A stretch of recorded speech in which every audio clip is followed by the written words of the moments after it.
live from Sister Basebone Studio. Urban Teachers Lounge is a platform for bridging the gap between educational scholarship and classroom teachers. Voices will include teachers, administrators, educational scholars, community members, and activists. Hey everybody, welcome to Urban Teachers Lounge. I'm your host, G Funmilayo. This podcast is unapologetically for Black teachers, unapologetically by Black teachers. The purpose of the program is to bridge the gap between educational scholarship and classroom teachers. Today, I have a phenomenal scholar, teacher, practitioner, somebody that's in the cut on the front line. And he's of the male gender, yes, so I'm excited about that. We're gonna talk, we got some deep stuff to talk about. I don't even want to give you no hint. So go on and get your cup of coffee. Let's go. Yes, we're back. All right, so let me introduce my friend to you. I want him to start talking immediately. His name is Dr. Derrick Lowe. He's an educator, 23 years, more than 23 years. He's been a classroom teacher. He's been an administrator in various capacities. He's definitely an activist for Black public education. That's the reason why he's on this show. The brother is hailing from Alabama, Georgia, Florida, but then he said a little Detroit up in this piece. D-Town. So come on now, yes. So come on, give me a little bit about Dr. Lowe. Come on, talk to me. Well, Sister Val, I appreciate being here with you. Yes. Just this journey is magnificent. God has blessed me with the opportunity to educate children, and that is a powerful piece. Yes. Just to see that light go off and to deal with the whole child. I think sometimes in education we deal with just pieces. Right. But you can't focus on the pieces. You got to deal with the whole child. You got to deal with that mind, body, and the soul. And I think sometimes the absence of addressing the soul of the child is what's needed in education today. And so I'm just thankful on that this 23-year journey that I'm able to see. I've seen a lot of things go up and seen a lot of things go down. But the most important in keeping it focused on the students, keeping it focused on individuals and making sure they're successful and make contributions to our society and our race. That's the key. That's why I'm in it to win it. That's it. And I like what you said about the whole child. So I think when we miss that piece of the whole child, what ends up happening is we expect the academic piece. You can't get to the academic piece if you haven't dealt with some whole child issues. What's going on in your life? The pulse check. Let's, looking at being culturally relevant. Those are the words, culturally responsive pedagogy, right? So we want to make sure that in order to educate a kid, you're not just teaching reading and writing. In our case, you and I, we both are English teachers, right? So we're not just teaching reading and writing. We got to teach you how to think. We got to teach you, what's going on in your world. Express yourself, your voice. It's valuable. We got to value their voice so that they'll speak. Right. How can you teach them? How can you teach them? If you don't know. If you don't know, come on, you don't know what their circumstances. Man, that's a whole nother look. So let me just put this out here. Dr. Lowe will be back on several occasions. Yes. Because of this particular podcast that we're excited about. I've actually come up with a title of possible. When I have teachers come on from their classroom experiences, I'm gonna call this section Lessons from Classroom Teachers. So that gives teachers a little bit of freedom to autonomy, something we don't get in the classroom, right? All the time. I know that was ugly. Watch yourself. That was Watch it. Yeah, that was ugly.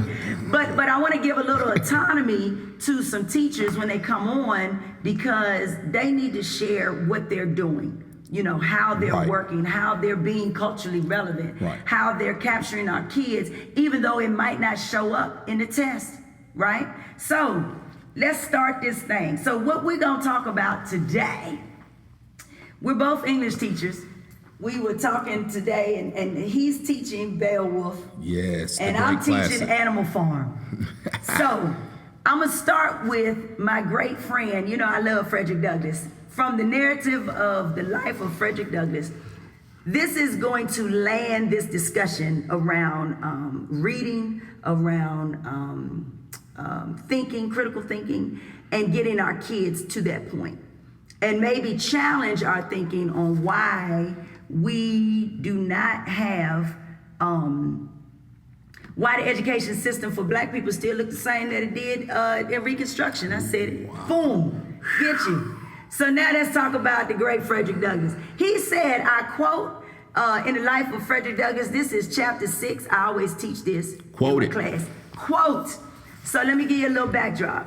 Fredrick Douglass's master's wife, wifey, was teaching a black man who was a slave how to read. Context. The master walked in. Oh, it got real at that moment. And the master was like, hold up, wife, what is you doing? What is you doing? Right? And then he explains why teaching a black person is not what we want to do, right? And I want you to think contextually why we're using this today and bringing it into the classroom and explaining a whole lot of other stuff. So let's go. That's the context. So Fredrick Douglass says specifically to use his own words further, he said, so he's talking about his master. His master said this, if you give a nigga an inch, he would take an ell. A nigga should know nothing but to obey his master, to do as he is told to do. Learning will spoil the best nigga in the world. Now, he said, this like some scripture stuff right here. Now, he said, set the context. If you teach that nigga, speaking of myself, so this Fredrick Douglass saying he was learning this day. This is a day he was learning.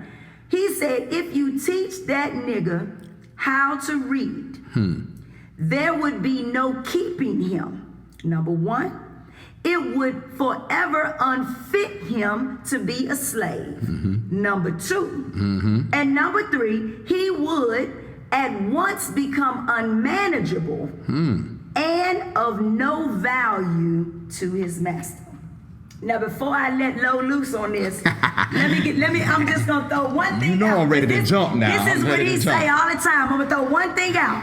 One thing that Lowe likes to quote from the book of From the School to Prison Pipeline.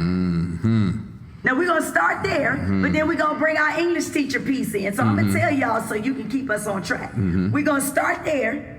The English teacher piece is we're gonna talk a little bit about Animal Farm, a little bit about Beowolf, and then we're gonna get on some crit walking, some literature, some research-based practices that comes from black scholars. We're gonna walk it out. We're gonna walk it out. We're gonna crit walk it out. Walk it out. You know we're in A. Walk it out. All right. School to prison pipeline. I need to time you? Just in case. Just keep me focused. I need it, just keep me on task. First thing I thought about when you said, being an educator, I would be just remiss if I didn't say we need an essential question. Hey, come on now. You gotta have the essential question. This is lesson planning. So I would say, don't know how this works. Who's your master? Ooh.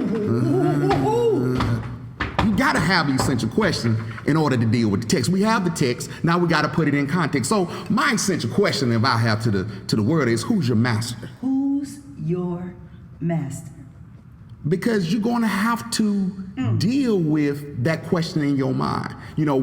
Talking to my students and talking to them on a daily basis, it's just so powerful because you have to raise a question. If you're going to deal with the critical thinking, if you're going to deal with the text, you have to raise that critical question of who's your master. Because when I heard you read it and you did it so eloquently, you have to deal with keeping them under control or keeping a person under control.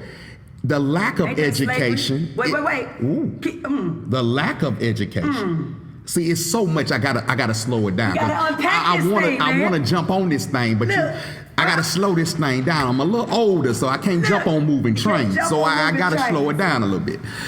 But the key thing is that we have to have knowledge Knowledge is the beginning of wisdom. Right. We can't be wise if we don't have knowledge. Knowledge is light. You have to seek truth. You have to seek the understanding. And that's what we was debating. I like to have debates in my classroom. Right. I like to raise the issue and have my students to think, because if I don't teach them anything, I got to teach you how to think. Right. And what hat to put on.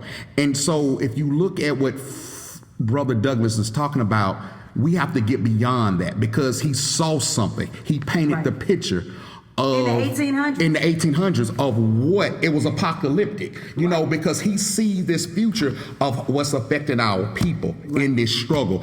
And if you keep our people down by not teaching them how to read, it's sad. It's still relevant to that. But it goes back to your question. Go back to the EQ. What's who's your master? Who you serve? Who you serving? So when we talk about from the lens of education, if the goal is to do what what's that man's name? Mr. Old, that was the slave master.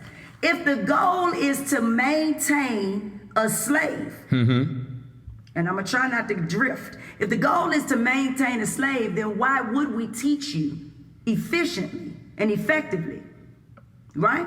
Right. If the goal is to do that, then you go to the next level. Today, what we've been arguing about is, if we know that our babies can't read, why don't we have the supports in place to teach them how to read? But that takes us back to what you just said, the prison, the school to prison pipeline. As long as we don't teach you, you ain't qualified to do nothing but go to jail, which makes you a slave, according to the movie. Y'all should have watched that 13th. Let me write that down. Write it down. For future readings. That's what y'all need to watch. So I'm just saying, if we look at, he's already, another thing you said, let me put this out here too. In order for us to teach our children how to think, we have to give them history. Right. They got to go back to understand, this is what happened. This is how it happened. That's culture. That's culture. We need to not only, we know the slave narrative, right? But let's go deeper. This is a slave narrative, Fredrick Douglass. Right. But let's go deeper into that, and what did he learn? And we're supposed to take the lessons from that and then apply it to where we are. And look, we can't teach our kids to apply if they don't know the history, because a lot of kids really think that racism is dead. Right. So if you think racism is dead, I have done a very poor job of teaching you your history where you can see the parallels. Right. Those structures. The structures, the systemic structures that maintain you being ignorant. American slave. America's system. Here we go. So when we talk about this system, in order to make the system better, we're going to talk about those solutions. I'm not going to set you up and just leave you hanging. Exactly. You have to have solutions to any problem. But you got to have context to understand the problem. That's it. So you got reading is a critical issue. Back in the day, reading was against the law. But it was a desire, it was a passion, it was a longing for, and they would do anything for. We don't have that drive now with reading. And that scares me as an educator. In that prison pipeline, that network, you don't have to read. As they say, hey, you want to keep something from black folk? Put it in the book. Put it in the book. And so what I'm thinking of, you made me think of the word evolution. What is the evolution of education for black people? So we started out with, Fredrick Douglass, as a slave, he wasn't supposed to learn how to read. The master's wife didn't know. She missed the memo. Right? And then he realized, the master taught him a lesson accidentally. He told him what the game was. He peeked the man to the game. Right. Like, now if we teach them how to do that, then they can't be no slave. But the evolution of slavery today is what? We allow y'all to go to the free school. We ride you in a free bus. We give you a free lunch. And call it equality. We call it equality. Come on. Come on now. Come on, Sister Vote. Then we sit up here and we provide all these things. And because it's free, some people don't have that value. So that's why you land on what you just now said. It doesn't pay to read. Why we got to do that? Then our kids, let's talk about our kids. Our kids, technology for them has been more of as questionable on how negative it is, because it's easy for you to find somebody to read it to you. It's easy for you to go to YouTube. It's easy for you to get the audio book. It's easy for you to do so, to click a button in 3 minutes. Struggle. You can pull up, no struggle. And so as long as we do that, what you gonna do when the internet run out? Have you read anything? Because at some point it shifts to somebody can put anything out there. Ain't that what they claim about this Russian situation? Fake news. Right. So that leads us to, here's a question for the second part of this. The second question, still with the EQ, we got that. But now, actually, it's the first question. Why do black teachers teach from the literary canon to black students? And I use, hallelujah, for a text, two things. Set it up. I'm going to use Animal Farm, and you said you're going to use Beowolf. I got to do the classic. Now, both are classic pieces written by white men, is that correct? Okay, so we're talking about who's the master. So with that, what are the themes and the conflicts of Animal Farm and Beowolf? I'm gonna throw the themes, I want you to respond to it. So for theme for Animal Farm is man versus the animals, right? Which is the farmer. We could take that so many levels. We English teachers. Right. The farmers versus the animals. That's my book, Animal Farm. Dr. Lowe's book is man versus monster. My question is, who's the man? Who's the monster? Who's the animal? Right? Go. Those are your themes. Boy, you put a lot on me. But if I could just rewind just a little bit. Just back it up a little bit. I just want to lead you into this conversation. You set me up with Fredrick Douglass. Fredrick Douglass. And we talked about the master. We have the themes, man versus monster, man versus animal, animal versus all of that, mix it all up. But you got to dissect that. But you can't have this discussion if you don't look at the essential part of what makes a human being a human. You have a higher authority. And so I always say, we living, you always tease me sometime about, what does that mean, Doc? What does that mean? Right. A godless society. I said it. He said because people don't want to talk about it. Okay. Because there is a higher authority over yourself. Because if it wasn't a higher authority, we are mortals. In Beowolf, I was teaching my students this morning, we are mortals. We have a good versus evil. So you have to respond to a higher calling because we're in a mess. We have problems on every hand, so we got to solve them. Right. So you got to understand that context. And because I was teaching them about Cain, and I was telling them about the descendants of Cain, and I talked about the evil of that, and they was asking me questions about how the devil possessed the soul of Cain, and it explained all this in the Anglo-Saxon world of context. Right. And you ask question, why do we teach it? Because it's a literary context of our God. And as black people, we have forgotten our God. I said it. I'm sorry. I just had to bring it up. I had to go there. Right now, boom. Oh, whew. Here comes the challenge, and this is why you got to have other people to have these conversations. A couple of things. Number one, does everybody believe in God? Number one. No. Stop there. No. Number two, do we all believe in God from the same come on, DeVoe. What's lens? the word I want? Lens. Perspective. Okay, yeah, that's good. I see. Okay. So if we say Muslim faith, we say Buddha faith, we say Yearbook faith, we say Christianity, and there's several different lights of that. Then we take it globally, but even within the black context, culturally relevant, right? So if we know, first of all, we're going to just make this assumption because he brought it up. We're making the assumption you believe that something is greater than you.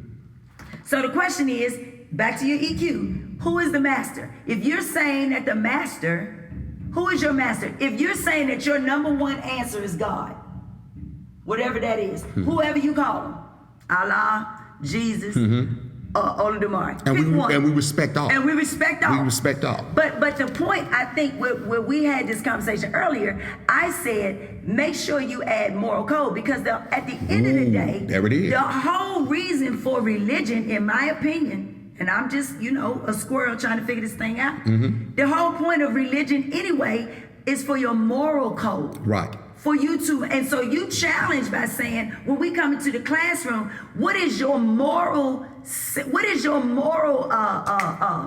big brother? What is the moral? Give me the word. The vein. The vein. What you doing this for? Exactly. What's your purpose? What's your purpose? What's your purpose-driven life? Not just a evangelical term to say, oh, we believe this structure, this system, to know yourself. To know yourself. Because a friend of mine who was talking about a fatherless society. He's a doctor, and he was talking about, and I was thinking, that's interesting, because I said, who's your master? We have a godless society. If God is our father, or we have some source, who are we supposed to be spiritually and mentally and physically following, going back to the discipline that you was talking about, and talking about our morality, our core, because when we go to school, we supposed to be a system of laws. We can take it back about laws. Then the question is always, who wrote it? Who wrote it? Or one's perception of who wrote it. Because the law could be right, it's just someone's perception could be wrong. And see, that's why I can't jump on it. Or you can just straight say that black people are slaves and they don't have no rights. Since they don't have no rights, I can treat them any kind of way I want. So that moves us to Animal Farm. Wow. So from an Animal Farm perspective, the writer was quite brilliant. I love this book. Actually, it's one of my favorite books. But the writer was very brilliant in showing us the pigs were the ones who could read. So the pigs rose up one day and was like, hey, we need to fight against the man, right? That system. We got to fight against the system where we do all the work, we get a little bit of food, a little bit of housing, they take the rest of it, they make money off it. Right. And they live in large. And we barely making it, right? So they're already showing you at that point, the people that got mad, the animals got mad, as they should have, and they decided we're gonna rise up. Somewhere along the line, within that leadership thing, somewhere along the line, the pigs, because they could read, they became in control. And so the rules changed. Knowledge. At the beginning of the book, look, and I tell my students this all the time. At the beginning of the book, 4 legs good, 2 legs bad. At the end of the book, 4 legs good, 2 legs better. So the very revolutionary, which was these pigs in this case, the very person who was fighting for this revolution flipped the script when they got the spoils. And people say pigs are unclean. Come on now. So look at that. So now they become clean. Look at that. Now they clean. So we're talking about, if you just now trying to figure out where we went, because we're English teachers, we'll drift. Here we go. What we're talking about is why, one, we're teaching the canon, literature, how you can teach this literature to our kids, because you got to make it relevant. First of all, they got to know the game. Exactly. But if it's written in the canon how they played us, then we're wrong for not reading how they. You got to know the game in order to fight against it. And write your story. And know the value of your story. Right. As long as they continue to make us think that we are less than, that we aren't good enough. But we greater than. As long as they continue to do that, we keep losing. And in 2019, we still fighting the age-old issue of black people still have limited literacy, limited reading ability. Why? Awareness. Because the system itself was never designed. We just read that. Fredrick Douglass just told you. Even though they changed the game, emancipation happened, right? Right. Then after that, Reconstruction happened, right? Then after that, we moved into the civil rights movement, which they call the second Reconstruction, right? Brown versus Boyd. We talking about separate but equal, right? Come on, let's call it out. We talking about separate but equal, and then you bring all this to the forefront and say, oh, We still fighting the same demon. It's just a new name. Right. We still trying to educate black children, but we still fighting the same. Now, from our perspective, we could say we're fighting the monster.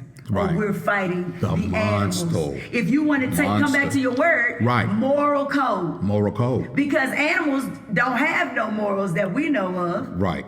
Monsters don't have no morals as we know of. Right. That would make us in the man position. But if we end up being in the man position, follow this conversation. If we're the man versus animal, or man versus monster, at some point, or himself, come on now. But at some point, do we forget where we came from? Do we know where we came from? Do we know where we came from? But do we forget? Because here's my argument, and I'm gonna throw this in. From homework, you know, as a teacher, when you were a student, you could not have graduated from nothing without doing homework. Not at all. But there's some random fake news ideology, I said it. There's some random fake news ideology that says we don't need to give kids homework anymore because, you know, they're not going to do it anyway. Or counted 5%. Okay. Come on now. So if we're preparing you for college and career readiness, in the real world, you got to do homework. Right. When I waited tables, I had to do homework. We had a week of learning everything on the menu, and then we had a test on it. Right. If I want to be a plumber, I had to learn. I got to read all that stuff. I got to get ready. Right. But we're teaching kids that you don't need to do homework anymore. Is that not a new ideology? It is. It hurts us because of the fact that it does not prepare us for what we need to do. There we go. So now, let's go back to your question, because we got to keep bringing it back. Who's your master? Who you serving? So who you serving? So now, let's get ugly. You serving greed? Because that's in my book. You tell me about your book. In my book, the pigs, once they figured out they were smarter than everybody, they got greedy. So they changed the rules. Oh no, we think we like drinking they drink. We think we like living in their barn, living in their house. We like sleeping with sheets and wearing clothes. We changed. Now, first you was a revolutionary, but over time you evolved.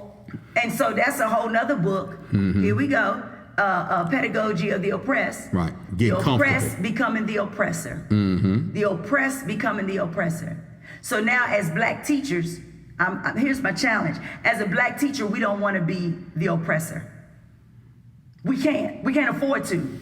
Because if we get caught up in our own education, we lose our children, and we got to bring these babies along. Because we're going to be old in a minute. But did you hear what you said? Caught up in our own education. Who's our master? Yeah. So what's your master? I like my car. I like my house. You know, gentrified spaces are real nice. Right.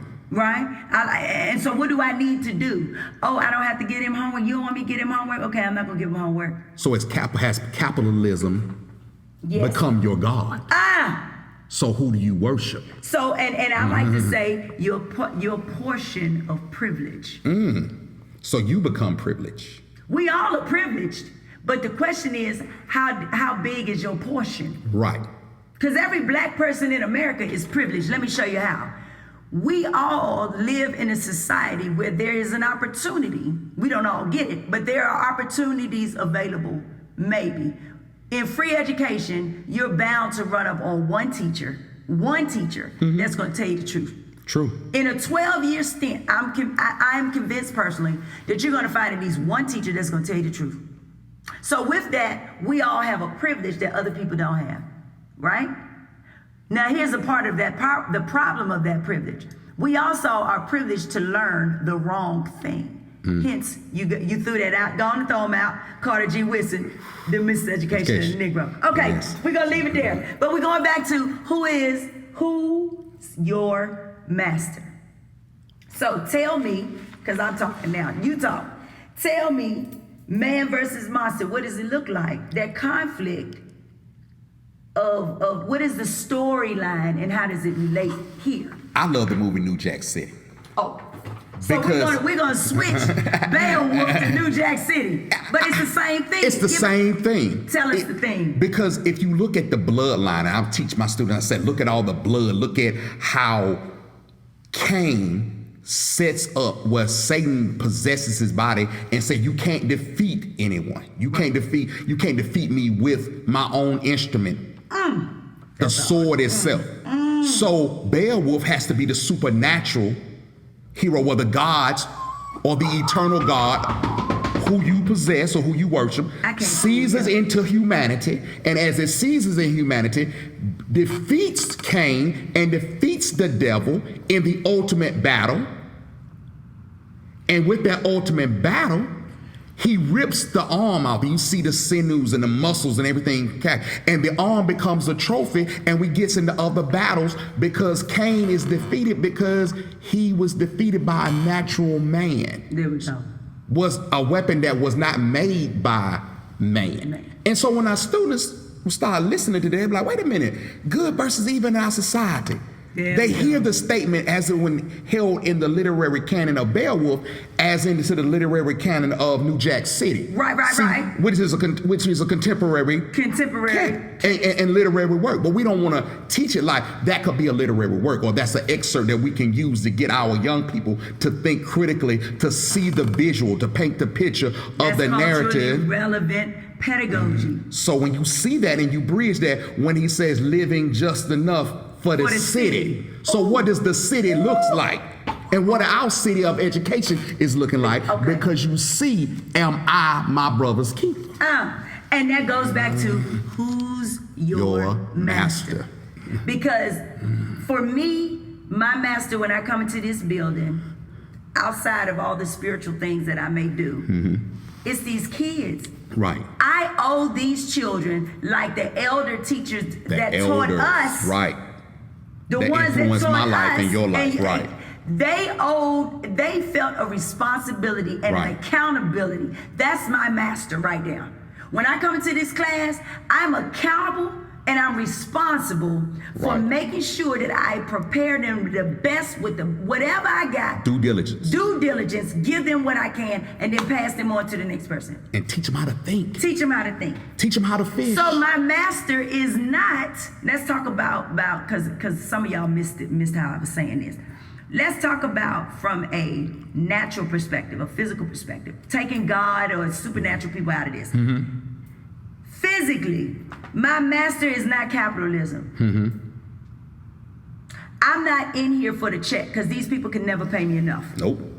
I'm not in here to be the big I and the little U. I'm not here to be the best, principal. I'm not trying to be something for my own. Right? That ain't my master. That's not what's driving me, because that's what you said. Right. What's driving your practice as an educator?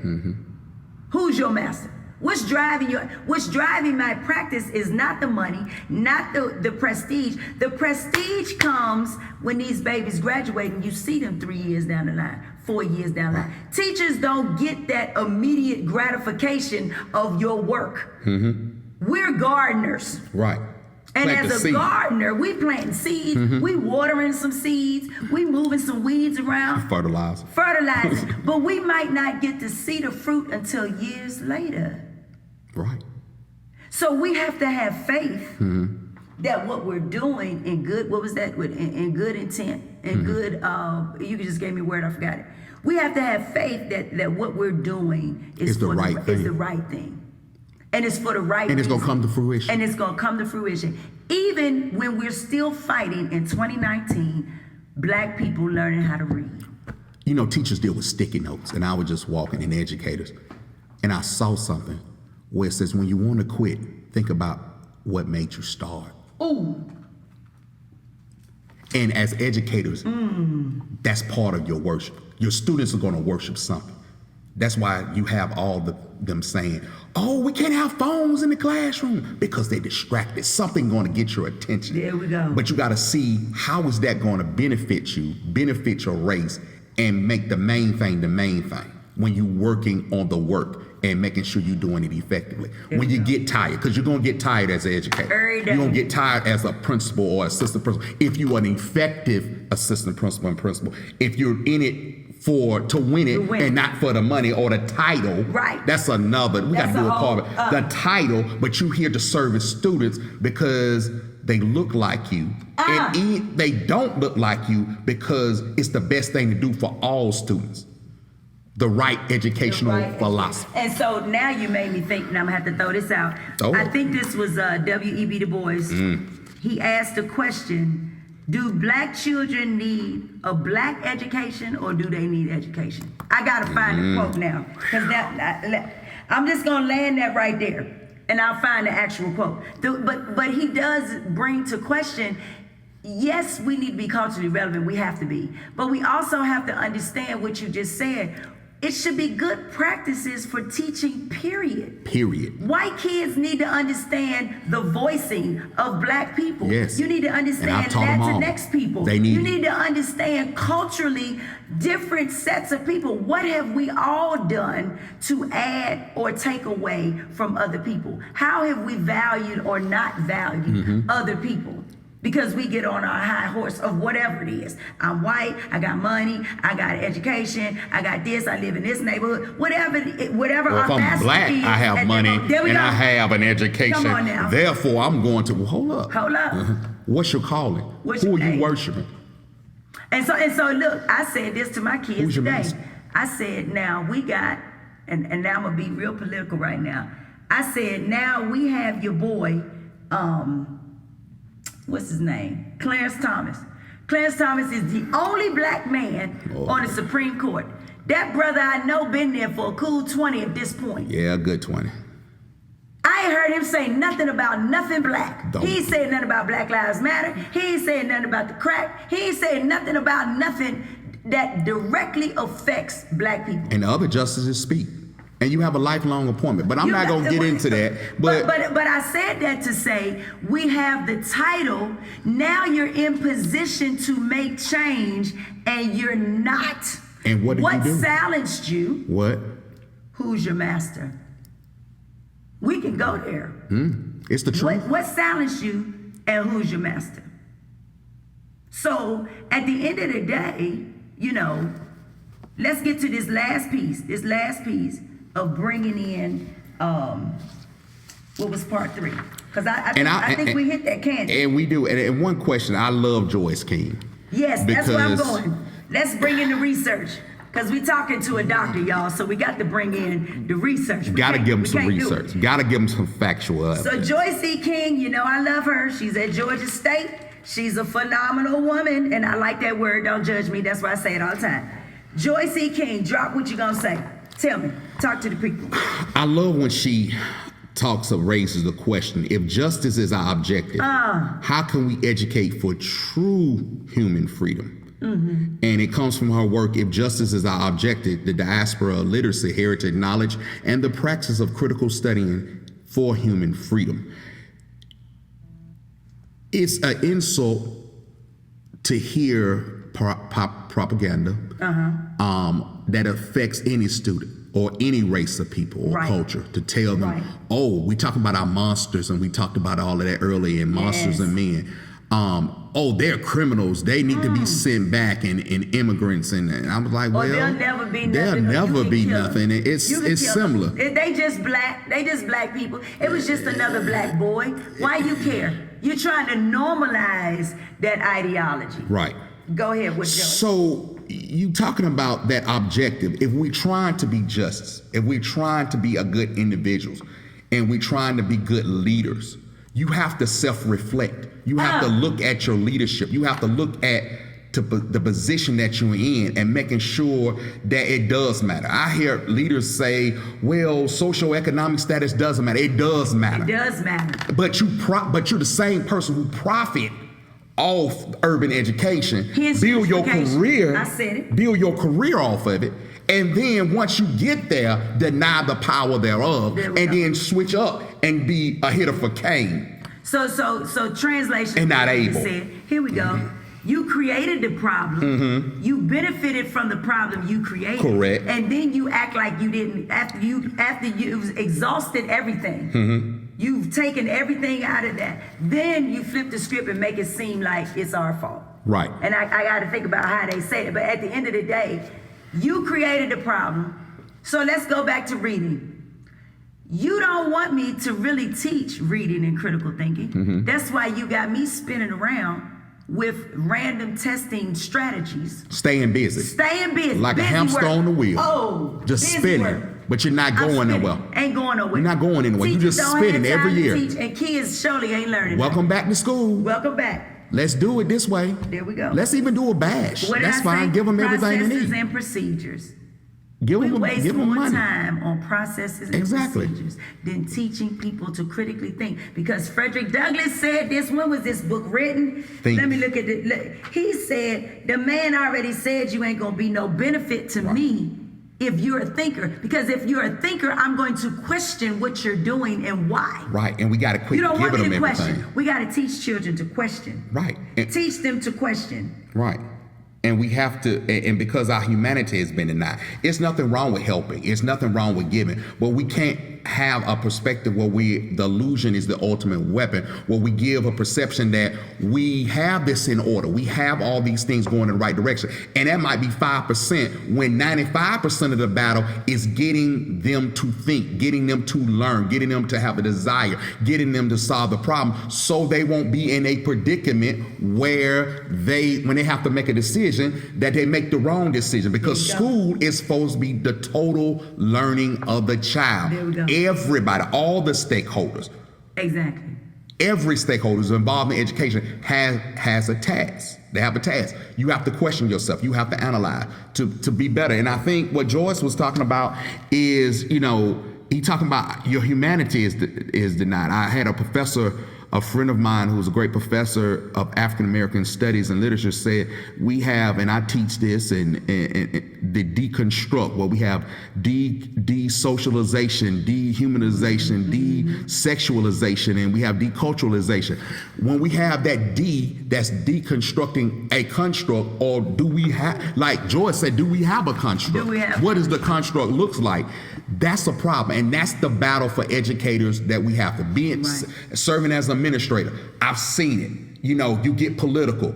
It's more than political. Our problem is, Sister Bo, we are not real with the truth, and we're not willing to solve the problem. There are problems in education. Throwing money at it is not the problem.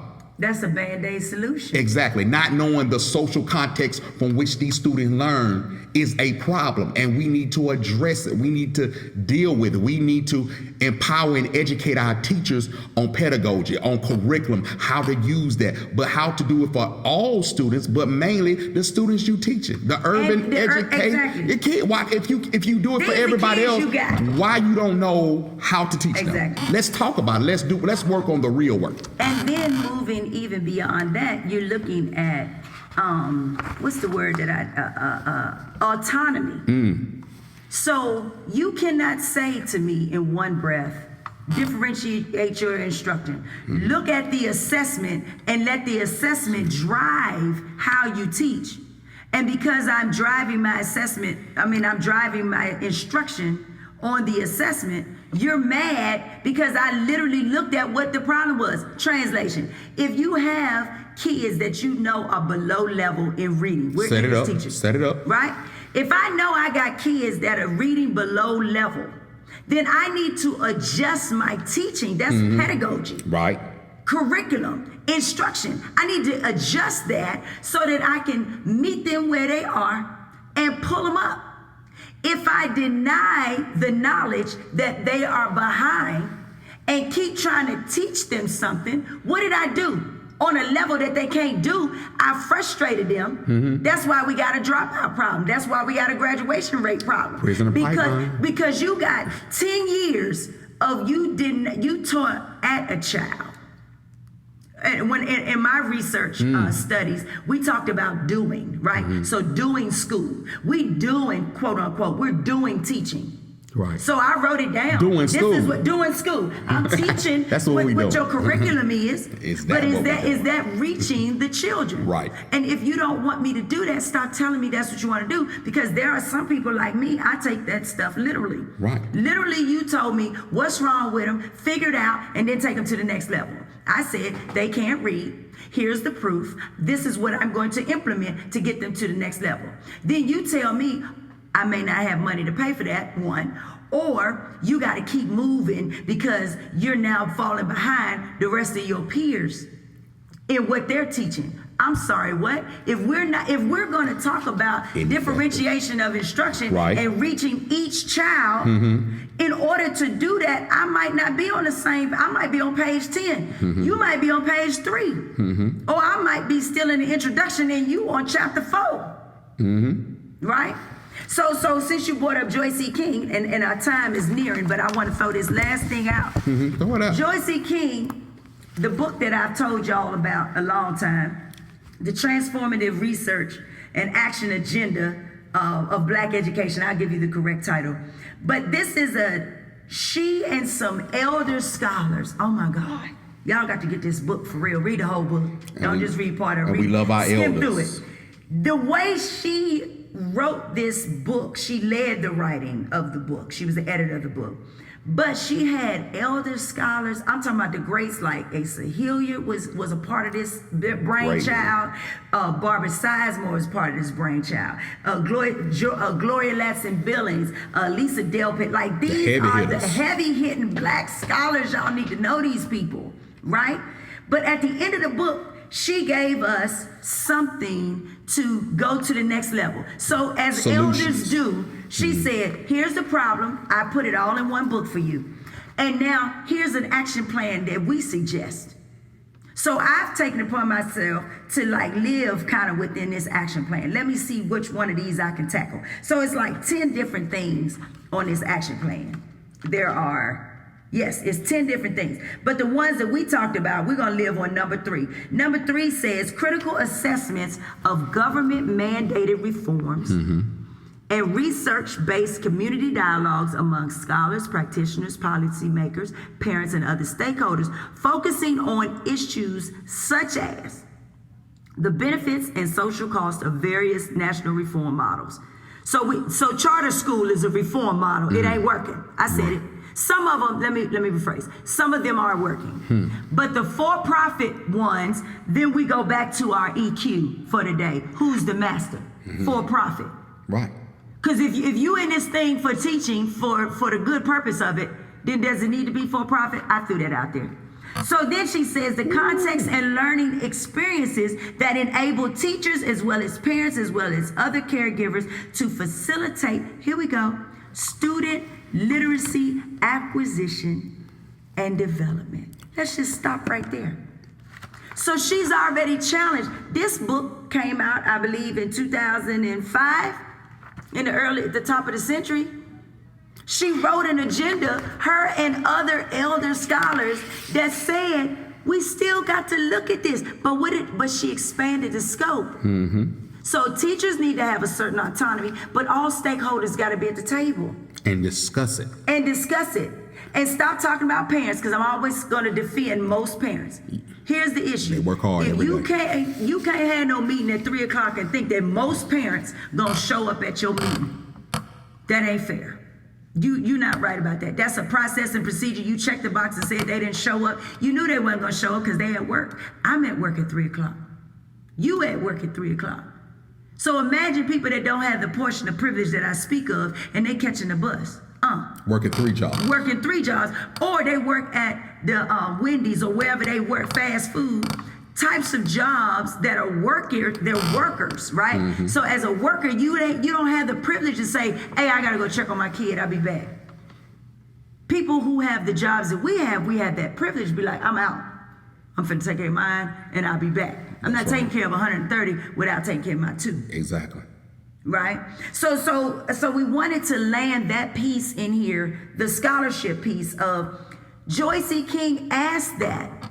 And we got other people, that's why I'm gonna have him back. But Joyce E. King asked the question, what was your question? What's the top of it? Justice is our objective.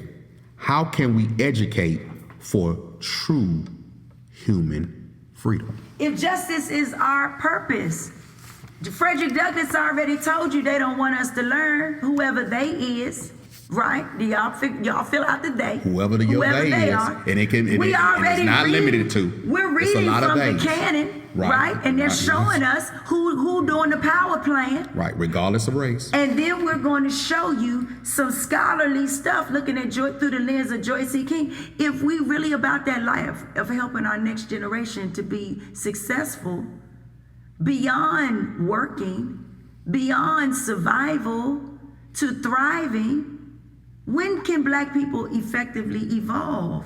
When can we grow to our next level? We still spinning around. You said that, the hamster. Thinking about Dr. Martin Luther King, I think it was yesterday, August 28th, over 58 years, if I'm not mistaken. Wow. Where he had I Have the Dream speech. Yes. Come Talking on, about drop that. the kings and the queens of the world. Mm-hmm. When we have a civil rights issues. We got a lot of issues in America. We got a lot of issues in education we got to deal with. But Dr. King had a dream. And the question is the dream still alive? Not when we've evolved the problem. Right. Look, or is the dream deferred? You better come on with that. I think it's deferred. I believe it's deferred. I believe the dream has been presented in a fake news perspective. Exactly. And so we can't decipher what it was because we're distracted. Right. And our distractions is what distracts the children from knowing that we need to be literate. Right. So you did your introduction. You did the essential question. You got the I do, the you do, the we do, and all that good structured educational perspective and agenda. Mm-hmm. So give me your exit ticket, Jim. Exit ticket. What we gonna think about? You mentioned a couple of things. Number one, reflect. We don't have time. We're gonna have to make time. As revolutionaries as we are, we have to reflect on what worked, what didn't work. Mm-hmm. What are the big problems? That's true. So if we're looking at good data, and I mean data that we can go in a whole nother direction on that. But let's just say for the sake of argument, if we're looking at data and it doesn't look the way we want it to look, we can't trash the data and not address it. Wow. So let's reflect. What can we do to fix it?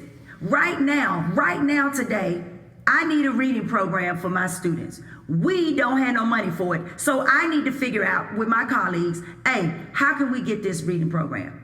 What we gonna do? So we can sit here and talk about we ain't got the money all day long, but at the end of the day, we still got to get the program. So we got to figure out how we're gonna do that. So reflecting, one. Number two, it was another one that you said, when you talked about supernatural powers. Let's go back. See, I take notes while we talking.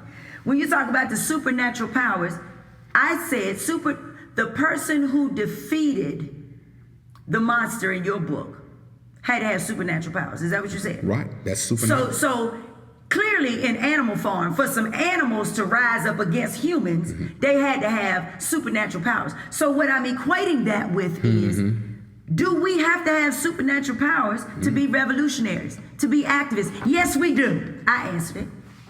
Why do you know that? Because it's above us. Right. It's above our pay grade. It's above our wherewithal. But that doesn't mean it doesn't need to change. You brought up Martin Luther King, the dream. Over 50 years. Over 50 years ago. He had to have supernatural powers to even change or recognize what's happening in America. He said nonviolence. Baby, I'm definitely a Malcolm X person. I'm just saying. He said nonviolent. All the beatings and burnings and set on fire with the Klan and them peoples. He had to be supernatural. That's right. But today's supernatural people, let's talk about the Black Lives Matter people, 5 seconds. They have to have a supernatural power to fight this. The thing is so big. You can't use small, you got to critically think with people, with stakeholders. That's your exit ticket. So now we're thinking, what's your reflective practice on what you're doing in the classroom? How you solving the problem? We know the problem. You as a teacher know the problem because you're on the front line. You can articulate it better than anybody, but teachers' voices have been muted, which is the reason why I say Black teachers speak. Right. So those are two things. And Black leaders. And Black leaders speak. Effective Black leaders. Effective. But at least come to the table and bring the true issues. So no, I don't want to throw any black school under the bus and say, oh, your kids can't read, they can't write. Because what that translates to in other people's lives is we're going to shut the school down. That's not the solution. Yes, close because it. the kids still don't know nothing. Yes, the kids lose. The kids still losing. They still need to learn how to read. Whether you close the school down or whether you don't give me no money, the kids still lose. Pipeline. So is that our takeaway? Did we get to a takeaway? We got a takeaway. We got a couple of them. Look here, y'all. I'm glad that we were here today. Dr. DeVoe, I'm practicing my name. Dr. DeVoe, that's right. Dr. Lowe. That's right. Will be back because I like this. He's the reason I came up with this. Lessons from a classroom teacher, right? So he's going to come back. But I hope you share this podcast with your community of teachers, scholars, activists, leaders, right? Right. Love to hear from you. I always want to hear from you. Follow me everywhere: Facebook, Instagram, Podomatic, YouTube, Spotify, and missing one, iTunes, right? I'm leaving some literature at the bottom when I post this up on YouTube and I post it on on Podomatic. I would definitely leave you the notes from this meeting, what you should read, suggestions of things to do. Until we meet again. Oh, wait, Dr. Lowe, you got any final words that you want to say?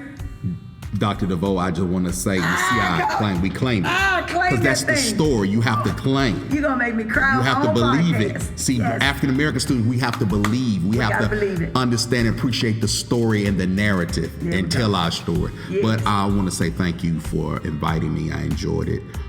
This forum is necessary, and I definitely will be back. Yes, you will. Because we have to speak up. We got to speak up. Black Teachers Speak, #. Until we meet again, peace, power, and progress.